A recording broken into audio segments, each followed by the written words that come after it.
still here? No, I didn't really. I know this is home to me, and everything I want, all the goals I've set out are all here. And so but in the world, that of college basketball and college sports we live in, it is hectic. It's a hectic time, and it's a different time to be a college athlete than what I grew up watching. Happy Easter, and when you see all these post players that you guys have on this roster, I guess what's the challenge? What motivates you to try to earn more minutes when Carey joins and then you have everybody back? Yeah, well, I mean, I've always looked at myself as not a post player, but I've kind of had to play there out of necessity. And so, as my game continues to progress, as we continue to grow as a team, I hopefully won't have to play any post. And so, so that's kind of the driving factor of progressing my game the way I know it needs to progress, and where I want to get is to look at the guys that we have and look at the spots on the roster that we need to fill, and let me fill those. What stood out about Carey playing him twice last year? I mean, he's a big physical guy, man. 6'8", but I think he's like 265. So he's a big dude. Really skilled for his size. Has a great feel for the game, and can really score it down there. What are the conversations like when you know that they're looking at adding a guy that you've played against? Do you guys try to chime in, or do you just say, "Cool, bring him on in"? I mean, my whole idea is, listen, I'll help recruit anybody, and so whether that's getting guys' phone numbers, reaching out, texting, calling, but chiming in. I mean, I don't think my 2 cents are worth a whole lot to them when it comes to these guys. So, but no, I trust the staff. I'm not going to. I mean, but I think what we've done so far has been great, and what we'll continue to do will be even better. What's your recruiting pitch? My recruiting pitch? Oh man, I'm not a whole lot. I'm like, hey man, what's up? Like, got any questions? Like, but like I'll shoot it to you straight. But just it's more of the relationship building more than anything, which in the transfer portal era is not a whole lot of time. So trying to get to know guys, get to know what they want or looking for, and how you can help them get that. If you're not in the post as much, what does your role look like?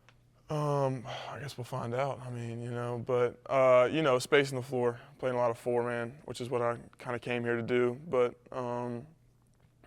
playing wing, practiced a lot of wing last year before we had injuries go down. I pride myself on being able to do a little bit of everything, and so wherever I'm needed is where I'll play. Culture is the foundation of what makes this program so special. You've adapted to that culture, and now you're going to help lead it. Just what makes it special to take over the examples of Shaq, JG, and Zakai? Yeah, I mean, in my end of the year meeting, they said I was the most tenured player left on the roster, and so that was kind of scary. But I've had 2 great years here with unbelievable leadership. Josiah and Santi, were guys that really looked after me my freshman year, and then sophomore year, having Z and Shaq, 2 guys I was really close with, and getting to see them, learn from them, learn things that I liked they did when it came to leadership, learn things I didn't like when it came to leadership that they did. And so, every year has its own twist, and and it's a little strange that it's already becoming kind of my year to see to set the culture and to lead the culture, and so. But it's exciting. This is what you come to Tennessee for, is to be a part of teams that are remembered, and so that's what we plan to do.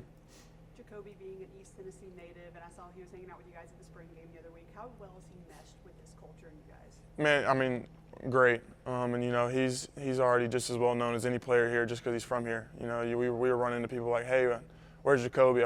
My cousin went to high school with him. Stuff like that. And so. He has an idea and an understanding of kind of what it is to be a volunteer, and so he'll mesh great. He has meshed great, and we're excited to get him on campus. The group of guys that are coming back, what do you think it says that nobody elected to leave and kind of taking this challenge head on going into the offseason? Man, I think it shows how much more we want. Me and JP have been to 2 Elite Eights. Felix has now been doing Elite 8. It shows that we want more, and I think everybody coming back allows us to feel like we can do that. Because we've had guys that have been there and still wanted to come back and still want more and still want to win more, and I think that is just a testament to the guys that we have here, and and have stayed. Cade, do you think you learned, you personally and you know, the other guys that are back, learned how important it was to integrate those new guys quickly into a team, and maybe took some pointers from Zakai and Jemai on how to make that happen? Oh, absolutely. I think the closest team wins. And the teams that are closer together win. And so, I think that's something huge, and I think that's something that we did great last year. And basically, restocking a whole team. I'm not quite as much as this year, but taking those guys in and really making them feel like they've been here for years is something that I feel like Zakai and Shaq did an incredible job of last year. And I think that is a testament to the level of success we had, is how close our team was with as many new pieces as we had. If you're going to be playing wing, you're going to be shooting more. What does your jumper look like, and are there any tweaks you want to make? Well, right now we're shooting about 500 to 1,000 shots a day. So Coach Barnes loves the form. It's just a matter of reps. And, he talks to me a lot about, hey, it's up to you. There's nothing else we can do. It's up to you and whether or not you want to do this or not.